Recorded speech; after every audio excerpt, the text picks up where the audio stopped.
దీంతో పాటు ఇప్పుడు రష్యాకి ప్రతిగా ఇది తయారు చేశారని చెబుతున్నారు కాబట్టి అసలు రష్యా ఏం చేసింది దాని వివరాల్లో కూడా వెళ్దాం.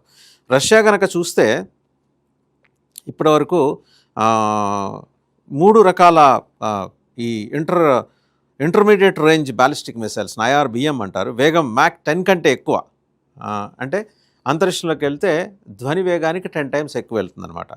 12,300 km/h దీని స్పీడ్ వచ్చేప్పటికి. వార్ హెడ్ వచ్చేప్పటికి న్యూక్లియర్ వార్ హెడ్ పెట్టుకోవచ్చు, కన్వెన్షనల్ వార్ హెడ్ కూడా పెట్టుకోవచ్చు. RS-26 రూబెస్ అనే దాని ఆధారంగా 2024లో దీని ప్రొడక్షన్ స్టార్ట్ చేశారు. ప్రస్తుతం సర్వీస్లో ఉంది ఇది. అయితే ఇవాళ అమెరికా మినిట్మ్యాన్ 3ని దేనికి ప్రతిగా తీసుకొచ్చిందంటే Burevestnik nuclear powered cruise missile, unlimited range. దీనికి ఎంత రేంజ్ ఏం లేదు. బ్రూవెస్టింక్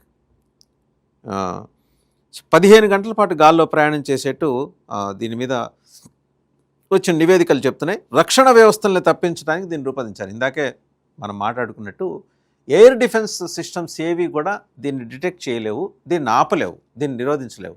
ఇన్ఫ్యాక్ట్ ఒకవేళ దీని గమనంలో ఎయిర్ డిఫెన్స్ సిస్టమ్స్ అడ్డు వస్తే అవి కూడా డిస్మాంటిల్ అయిపోతాయి. ఇది ఇంకా పరీక్ష దశలో ఉందనేది చెప్తున్నారు. 2026లో అంటే ఈ ఏడాది ఓర్షనిక్ అనే మిసైల్ని బెలారస్లో రష్యా అమర్చినట్టు ఉపగ్రహ చిత్రాలు, శాటిలైట్ ఇమేజెస్ ద్వారా తెలుస్తుంది. ఈ ప్రాంతంలో ఎయిర్ డిఫెన్స్, ఎలక్ట్రానిక్ వార్ఫేర్ వ్యవస్థలు కూడా ఏర్పాటు చేసినట్టు గుర్తించారు. సరే, లేటెస్ట్గా ఇప్పుడు మనం మాట్లాడుకునేది అంటే బ్రూవెస్టింక్. ఆ మిసైల్ మినిట్మ్యాన్ 3కి సమాన సామర్థ్యం ఉంది. దాని పేరు బ్రూవెస్టింక్ మిసైల్. అనంత దూరం ప్రయాణిస్తుందట. అంటే దీనికి లెక్క జమా లేదు.